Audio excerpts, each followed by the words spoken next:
Hoy vamos a entender o tratar de entender cómo actúan los economistas, los políticos y los ecólogos o naturalistas en la conducta de los ecuatorianos.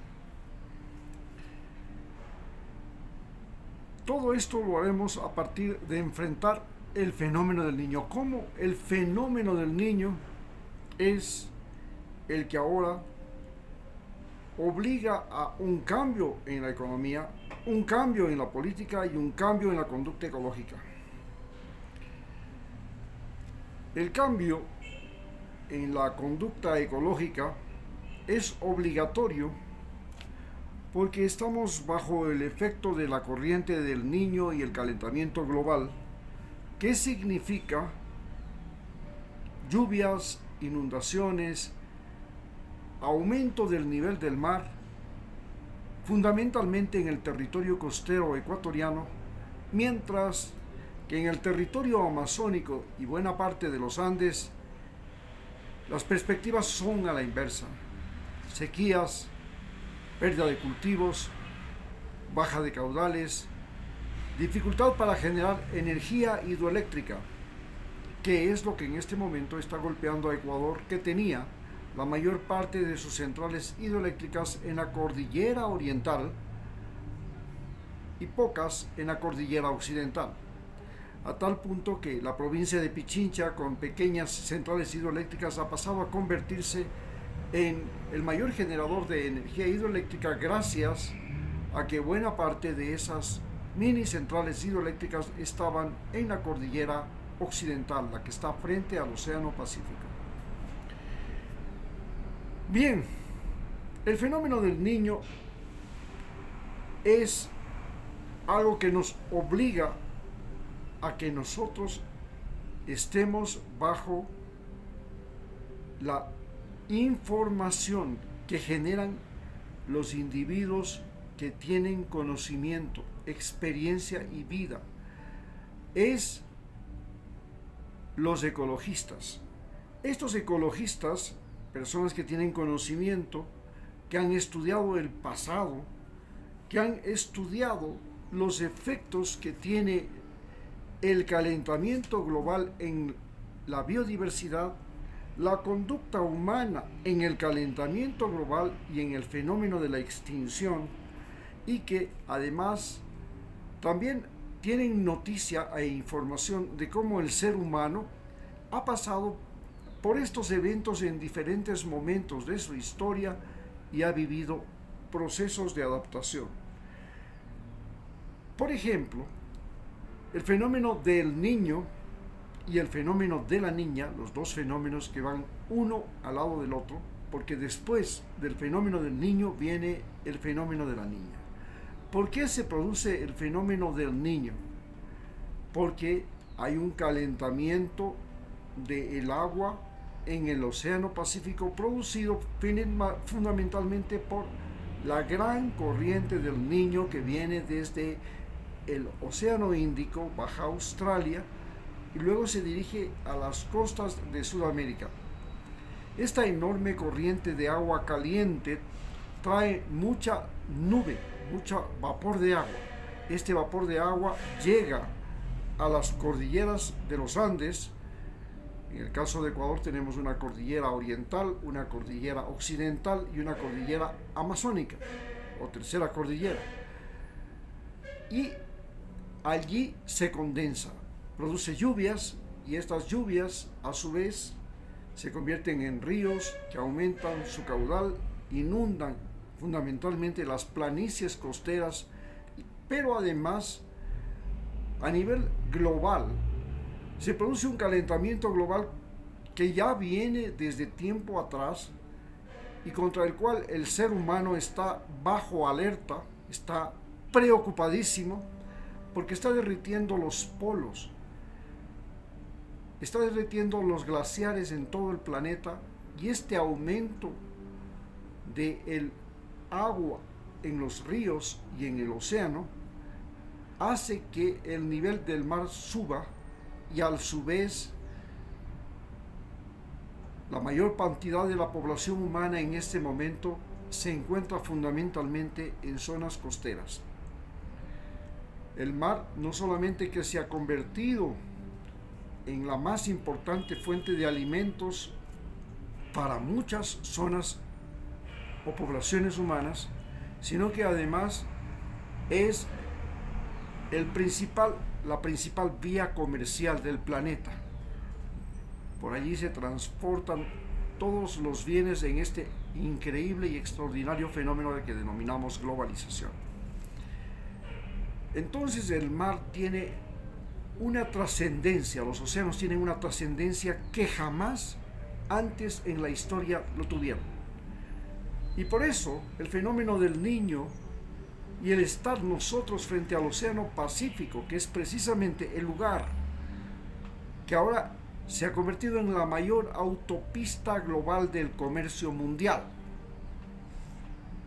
Esta posición geográfica de Ecuador es la que nos convierte en individuos, a los ecuatorianos, vulnerables, y al territorio ecuatoriano también en una zona de alto riesgo. Sume a esto que Ecuador posee la mayor biodiversidad genética, o sea, la mayor biodiversidad del mundo. Esto significa es el dueño del banco de información genética más importante del planeta Tierra. En un momento en que la genética es la nueva ciencia, la ciencia que lo transforma todo.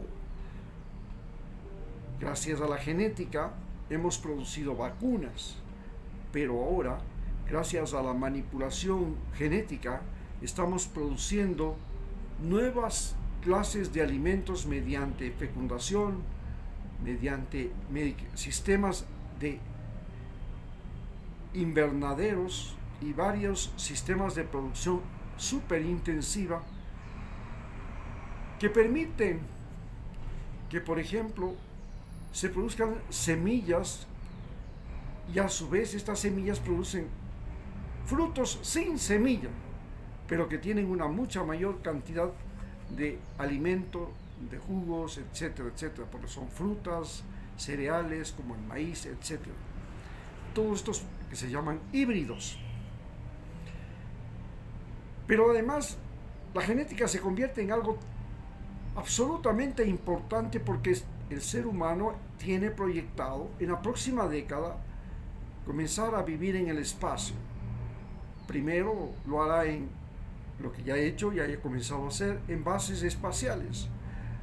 Luego tratará de poblar la Luna, pero el objetivo final es la expansión del ser humano en el espacio, empezando por la conquista o la colonización, más bien llamemos, de Marte. Por eso la genética se ha convertido en la ciencia más importante. Los efectos ecológicos que tiene el fenómeno del Niño, ya tenemos de ello conocimiento. Lo vivimos en el 82, en el 97, en el 2014 y ahora lo estamos comenzando a vivir en este año 2024. De lo que tenemos conocimiento y sabemos del pasado es que en el Ecuador ha tenido impacto brutal. En el 82 no teníamos una gran población costera y el impacto desde el punto de vista de las poblaciones humanas no fue tan grave como lo fue el impacto del 2014, en 1997, cuando ya teníamos una mayor cantidad de población costera y población costera que en este momento, en el año 2024, es el lugar donde está la mayor población del Ecuador. Por la historia de Ecuador, siempre nos enseñó que la mayor población estuvo en la sierra. La mayor población siempre estuvo en la Amazonía, pero la costa nunca tuvo más población que la sierra, excepto en el siglo XXI. En el siglo XXI, la población costera es más numerosa que la población andina, y por eso el impacto que tiene el fenómeno del Niño es muy grave. Pero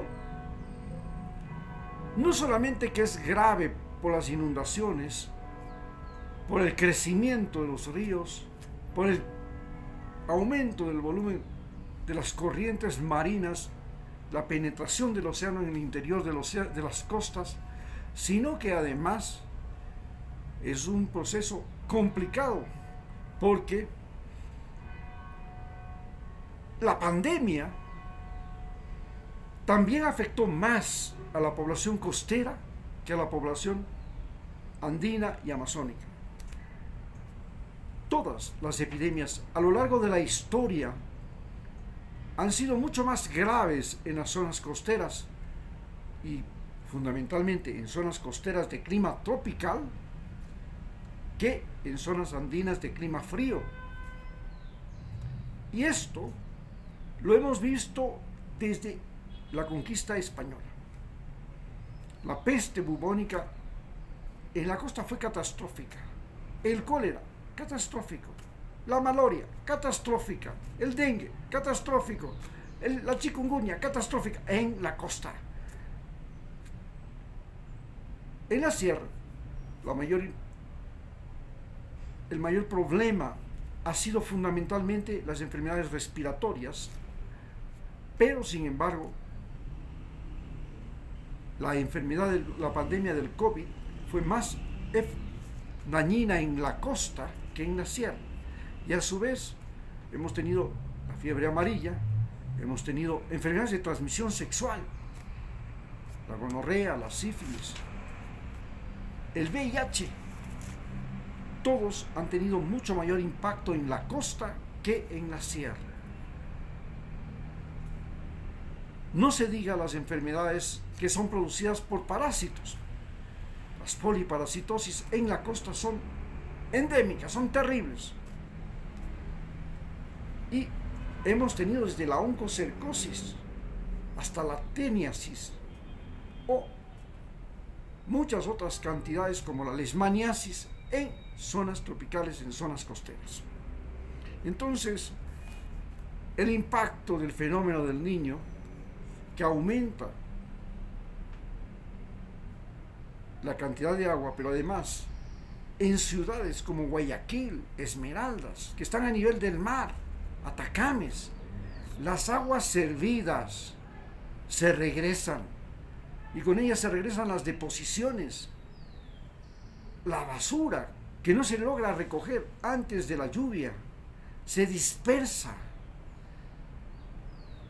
Las aguas contaminadas, porque acarrean también los pesticidas que se fumigan, que se utilizan para combatir el mosquito, para combatir las pestes, que llegan justamente cuando llega el clima húmedo a las plantaciones. Estos pesticidas también se mezclan con el agua del consumo humano y con el agua que circula en la superficie terrestre y complica todo el cuadro. Por tanto, el fenómeno del Niño no es solamente un cuadro de aumento de caudal e inundaciones, es aumento de pestes, enfermedades que son las que van específicamente a destruir a los seres humanos. Las inundaciones lo único que van a hacer es cambiar el uso y la propiedad del suelo. Y este ha sido un gran problema, porque después de los fenómenos del Niño, la costa ha tenido que reconstruirse desde el punto de vista de la infraestructura vial, de la parte de la infraestructura sanitaria, la infraestructura educativa, pero además ha tenido que reconstruirse en la ocupación del suelo. La gente ha tenido que migrar y a su vez ha tenido que inmigrar. Y esta nueva distribución y ocupación del suelo, han desaparecido las cercas, han desaparecido los límites de las propiedades, se han destruido las casas y nuevamente los que no tienen casa, los que no tienen tierra, aprovechan la oportunidad para invadir. Y este es uno de los grandes problemas que hemos tenido. Ya a comienzos del siglo, en el siglo XX, para 1895 se produjo primero un periodo de inundaciones y luego un terrible periodo de sequía en la costa. Con la sequía y las inundaciones se alteró la ocupación del suelo y el uso del suelo, porque con las inundaciones, las grandes terratenientes, que eran los dueños de las plantaciones de café, de cacao especialmente, se vieron desbordados por la presencia de la peste de malaria y la peste de la fiebre amarilla. Es decir, no solamente que se destruyeron sus plantaciones, sino que murió mucha gente que trabajaba en sus plantaciones. Esto produjo una gran migración de gente desde la sierra a la costa y se cambió la conducta social, la mentalidad, porque es muy diferente la mentalidad costeña de la mentalidad serrana, y se dio un nuevo orden, no solamente económico, sino un nuevo orden psicológico social en la costa. Después de este periodo de inundaciones que permitió la gran propagación de la fiebre amarilla y la malaria, vino un periodo de sequías atroz. Entonces, los campesinos costeños se volvieron ladrones de ganado, ladrones de caballos, cuatreros. Invadían los pueblos porque su tierra no producía nada, no había agua, no había comida, no sabían de dónde sacar la comida. Y entonces robaban el ganado a los terratenientes. El ejército ecuatoriano fue movilizado para frenar a los cuatreros. Y el ejército ecuatoriano llegó a la costa ecuatoriana y en su mayoría eran indígenas, gente de la sierra, y tenían que enfrentarse a los denominados montubios, y los montubios formaron un sistema de guerra de guerrillas que se había popularizado desde México hasta acá, que se llamaban las montoneras. Eran ejércitos de campesinos armados que llevaban su familia con ellos, porque la familia ya no tenía casa, ya no tenía hogar, no tenían dónde vivir. Entonces las familias, igual que en la Revolución Mexicana, iban junto con el campesino que se forraba de balas y de armas, y comenzaba la guerra. Y nacieron las denominadas montoneras del general Eloy Alfaro. Estas montoneras son las que derrotaron al ejército serrano del gobierno de aquel entonces. Y así nació la Revolución Liberal. En este momento hemos pasado en la costa por la pandemia. Y como dije, todas las epidemias en la costa tienen una dimensión colosal respecto a la sierra. Pero, además, la pandemia produjo una catástrofe económica. Recordemos lo que fue la cuarentena, el distanciamiento social, y esto generó quiebra masiva. Y esta quiebra masiva generó una gran ola de desempleo. ¿Y dónde estaba la mayor cantidad de habitantes del país? En la costa ecuatoriana. Los productos de exportación de los ecuatorianos estaban copados, administrados, manejados por grandes empresas. Estas empresas como la bananera Novoa, que ahora ha logrado poner un presidente en Ecuador, las empresas camaroneras, las empresas pesqueras, tenían prácticamente el control económico de la población y no sufrieron el impacto del desempleo, porque la mecanización ha cambiado la forma de producción, especialmente en la agroindustria. Las máquinas se convirtieron en el principal adversario de los trabajadores. Hacen mucho mejor su trabajo, no cuestan, no tienen derechos, no hacen luchas sociales, no forman sindicatos y todos los empresarios exportadores procuraron la mecanización. Entonces tenemos que en la empresa camaronera,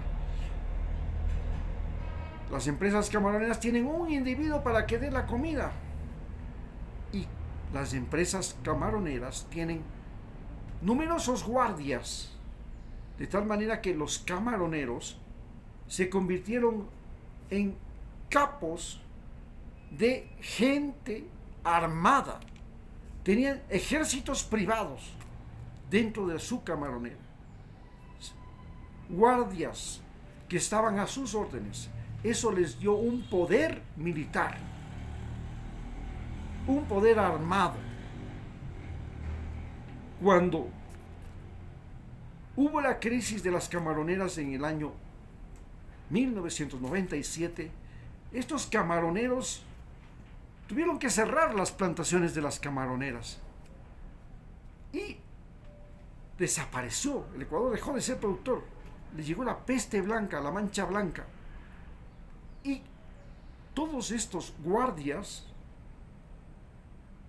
no tenían trabajo, pero tenían las armas. Y se organizaron y se convirtieron en carteles que se dedicaban al tráfico ilegal. Al tráfico ilegal, primero fue un tráfico ilegal de seres humanos, porque ellos manejaban lanchas, estaban cerca del mar, eran pescadores y se dedicaron a llevar los migrantes ecuatorianos a Centroamérica. Pero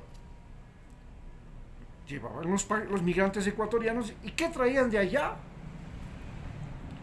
Pues de allá, al pasar por Colombia, comenzaron a traer cocaína para sacarla por Ecuador.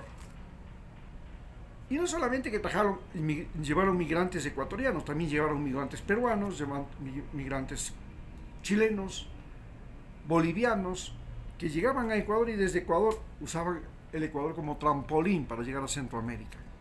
Lo mismo que lo hacen ahora. Y así nació los carteles del narcotráfico y los carteles del tráfico humano, que ahora libran una guerra campal en la costa ecuatoriana. Y esta guerra campal se da en las cárceles, en los barrios, en los puertos. La guerra campal se debe a que la población de la costa, que es mayor que la del resto del país, es mucho más susceptible a las crisis económicas, a las crisis sanitarias y, por supuesto, a las crisis políticas. ¿Por qué es más susceptible a las crisis políticas? Porque el fenómeno del Niño, como hemos visto, produjo trastornos en el manejo del gobierno, es decir, en el grupo económico que llegó a tener poder y control sobre el Estado. Y el grupo económico que llega a tener el poder y el control sobre el Estado, lo que quiere es una población obediente y no deliberante. Y esta población obediente se la consigue cuando se gana la guerra. Y en este caso, en 1900, fue la guerra liberal. Hoy estamos viviendo la guerra al narcotráfico. Y los políticos lo que quieren es ganar la guerra. Antes, en el periodo de Sixto Durán Ballén, los políticos lo que querían era ganar la guerra al Perú. Luego, esa guerra al Perú la querían ganar desde 1945 hasta el año 1997, 98, 99, en que comienza toda la negociación de la paz, hasta que en el año 2000, en el 1999, en diciembre, se firma el acuerdo de paz con el Perú. Entonces, a los políticos esencialmente les interesa la guerra, porque la guerra les permite el control de la mente humana. A comienzos del siglo la guerra fue contra los costeños, contra los liberales, contra las hordas montubias.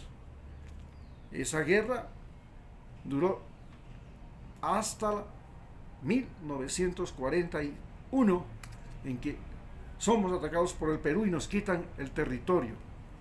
Entonces, a los políticos lo que les interesaba era mantener la famosa herida abierta entre Ecuador y Perú, y le interesaba la guerra contra el Perú.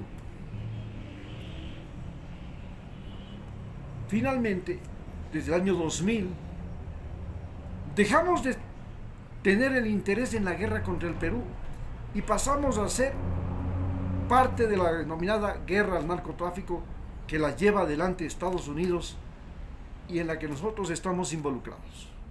Y nuestros políticos, lo que le interesa, jamás le interesó su bienestar, su salud, no.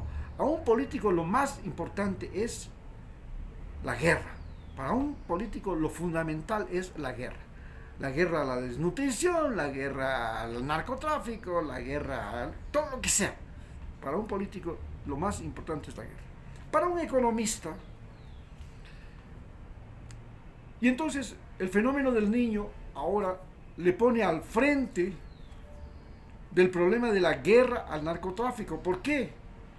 Porque la cocaína pasó a ser el equivalente a lo que fue el oro para los españoles, a lo que fue la plata para los españoles y para los demás, lo que fue el azúcar, lo que fue la carne, lo que fue las tierras para los colonos norteamericanos, lo que fue el petróleo para las empresas transnacionales, lo que es el litio ahora. La cocaína es el enriquecimiento rápido. Simplemente es el mejor camino para el enriquecimiento rápido. Porque el enriquecimiento rápido ha sido la obsesión de los seres humanos a lo largo de la historia. Y ahora el enriquecimiento rápido se lo obtiene gracias a la cocaína y gracias a los norteamericanos consumidores de cocaína y a los europeos consumidores de cocaína y al precio que ellos están dispuestos a pagar. Y el precio de la cocaína aumenta cuanto más es la demanda, cuanto más necesitan ellos, pero además cuanto más problemas se tiene para obtener ese producto.